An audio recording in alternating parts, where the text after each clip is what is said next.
Hola a todos, bienvenidos a una inmersión, una que nos lleva a un periodo histórico que a veces se malinterpreta el ascenso de Hitler al poder en 1933.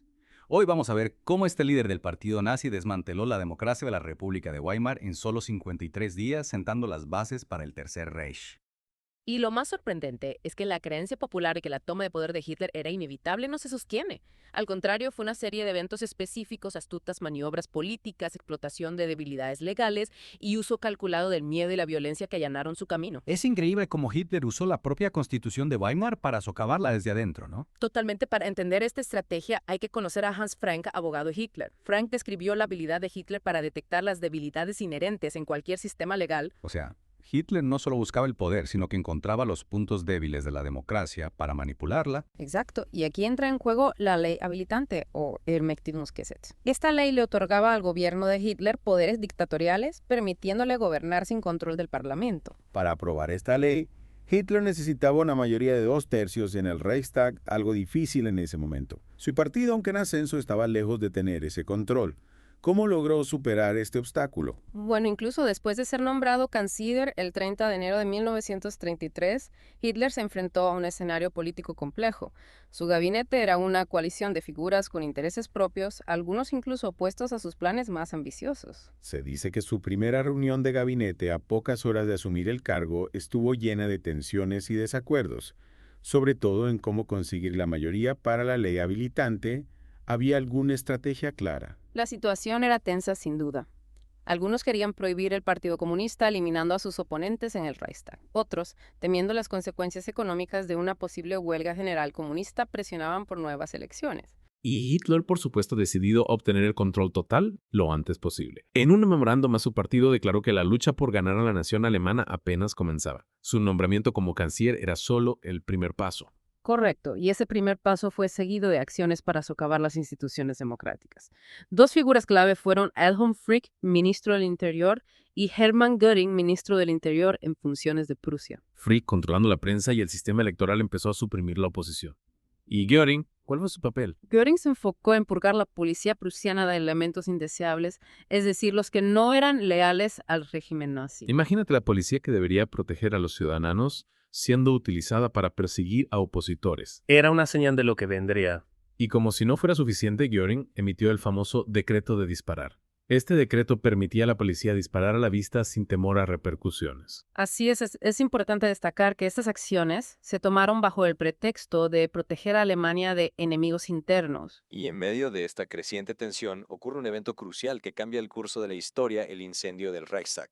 El 27 de febrero de 1933, el edificio del Reichstag, sede del Parlamento alemán, se incendia. Un evento que hasta hoy genera debate sobre sus causas. Lo que sí es claro es que Hitler aprovechó la oportunidad para culpar a los comunistas, presentándolos como una amenaza a la seguridad nacional. Al día siguiente, su gobierno emitió un decreto de emergencia. Este decreto suspendía las libertades civiles, permitía registros sin orden judicial y limitaba los derechos de los estados. Este decreto firmado por el presidente Hindenburg fue un punto de inflexión.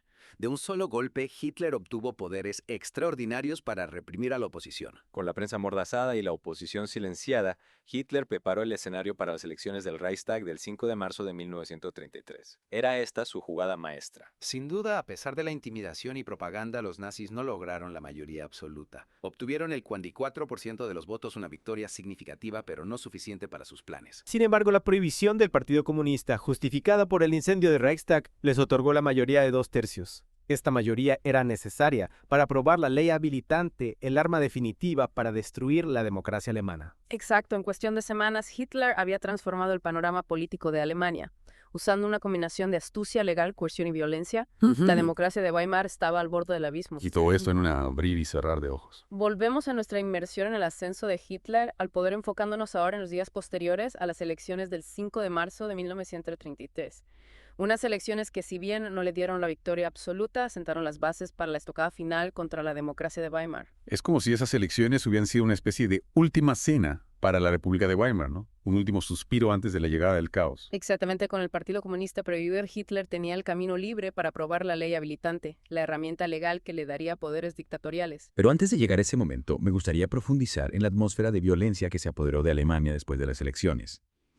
¿Cómo era vivir en un país que se deslizaba hacia la dictadura? Imagínate un país donde el miedo se respiraba en el aire, Los nazis, envalentonados por su victoria, desataron una ola de terror contra sus oponentes. Asaltaban oficinas, izaban banderas con la esvástica y perseguían a líderes políticos que se veían obligados a huir. Debió ser aterrador. Miles de personas fueron detenidas y enviadas a campos de concentración. El Estado de Derecho se evaporaba. ¿Qué papel jugó el presidente Hindenburg en este escenario? ¿No intentó frenar a Hitler? Hindenburg se mantuvo en silencio, no condenó la violencia ni intentó frenar a Hitler. De hecho, firmó un decreto que permitía que la bandera con la esvástica ondeara junto a la bandera nacional. Un símbolo poderoso, sin duda. El 21 de marzo de 1933 se celebró el Día de Potsdam, una ceremonia para mostrar al mundo la unión entre Hindenburg y Hitler. Una puesta en escena macabra. ¿Puedes describirnos la escena? Hitler, con su uniforme marrón, se inclinó ante Hindenburgs anciano presidente con su uniforme militar. Era una imagen que marcaba el fin de cualquier esperanza de que Hindenburg se opusiera a Hitler. Un momento de quiebre histórico sin duda. Ese mismo día se emitió un decreto que amnistiaba a los nazis condenados por crímenes violentos, incluyendo asesinatos cometidos en nombre de la renovación nacional. Es increíble cómo se distorsiona la realidad bajo un régimen totalitario. La violencia se justifica, los criminales se convierten en héroes. ¿Cómo era posible que la gente aceptara esto? La maquinaria de terror se puso en marcha a toda velocidad. Se abrieron más campos de concentración, se intensificó la persecución de judíos y la sociedad alemana se vio envuelta en una espiral de miedo. Un silencio que gritaba, ¿no? El miedo paraliza, silencia y permite que la oscuridad avance. Y en medio de este clima represivo llegó el momento de la verdad, la sesión del Reichstag, para debatir la ley habilitante.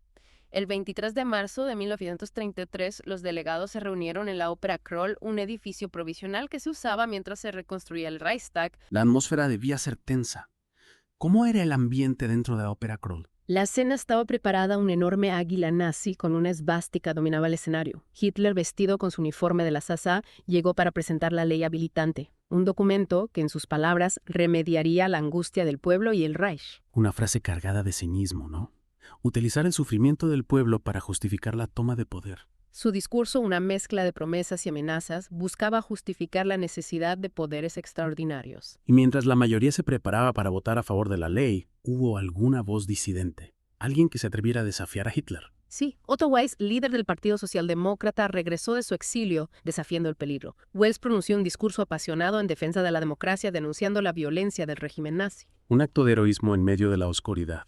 ¿Puedes compartir algunas de las palabras de Otto Wells? Sus palabras, un eco de la razón en medio de la locura, resonaron en la sala.